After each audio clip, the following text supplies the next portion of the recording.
Hello সবাই, আজকে আমি আপনাদের সঙ্গে শেয়ার করব কুমড়োর পরোটা। এখানে সিদ্ধ কুমড়ো নিয়েছি, পরিমাণ মতো লবণ, লঙ্কার গুঁড়ো পাউডার, গরম মশলা আর লাল কাঁচা লঙ্কা কুচি করে কেটে নিয়েছি।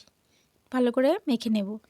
আগে থেকে আমি আটা মেখে রেখেছিলাম, লেচি কেটে নিয়েছি। এবার বাটির আকারে শেপ দিয়ে নিচ্ছি। একটু ভালো করে শেপ দিয়ে নেব। হয়ে গেছে। এবার আমি কুমড়োর যে পুর বানিয়েছি সেটি দিয়ে দিচ্ছি। প্রত্যেকটিতে দেওয়া হয়ে গেছে। এবার আমি এইভাবে খুব ভালোভাবে মুখগুলো মুড়ে নিচ্ছি, নিয়ে গোলাকার শেপ দেব। আস্তে আস্তে হাতের সাহায্যে এইভাবে গোলাকার বানিয়ে একটু আটা ছড়িয়ে আস্তে আস্তে বেলে নেব। বেলা হয়ে গেছে। আগে থেকে আমি তাওয়া গরম করতে দিয়েছিলাম, হয়ে গেছে। ভালোভাবে সেঁকে নেব।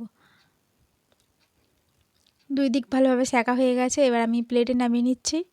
এইভাবে প্রত্যেকটি রেডি করে নেব। এবার আমি প্রত্যেকটিতে ঘি মাখিয়ে নেব।